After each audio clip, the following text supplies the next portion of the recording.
အားလုံးပဲမင်္ဂလာပါတကယ်ချင်းတယောက်ကခုနဖုန်းဆက်တယ်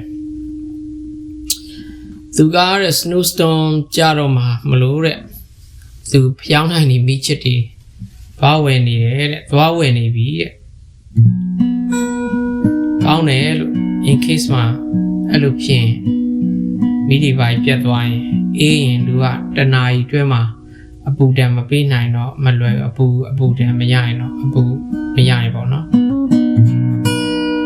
တချင်းလေးတစ်ပုဒ်ဆိုပြခြင်းနဲ့ဂုံတော်ချီးမွမ်းခြင်းနဲ့ဂုံတော်ချီးမွမ်းခြင်းတာထက်ဘဝမှာအဲ့ဒါကအမြဲတမ်းလိုအပ်တဲ့တချင်းတစ်ပုဒ်ပေါ့နော်လူတိုင်းအတွက်ခုနကျွန်တော်တငယ်ချင်းတယောက်ပြင်ဆင်တယ်လို့မျိုးပေါ့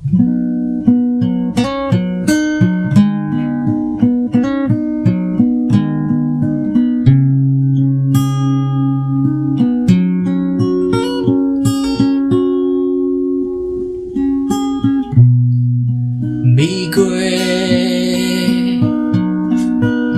အသေးချောစစ်စစ်လောင်စာစီပြေးထဲ၍လေးမြဲပြန်လာမည်သူတတိနဲ့စောင်းမြော်ကြိုးစိုးခြင်းရောက်ပြီး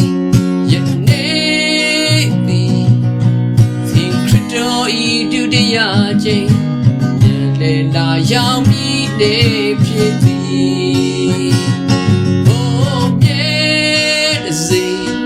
မျော်လင့်ရဆောင်ဆိုင်ကြလို့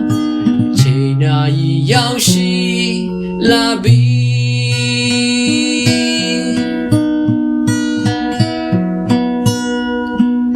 အရောက်တိုင်းဆောင်ရွက်ဖို့သမျှမိနေစစ်စေးသောခါ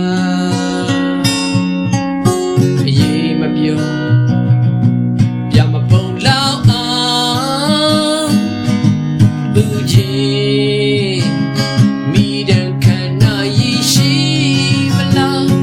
ယနေ့သည်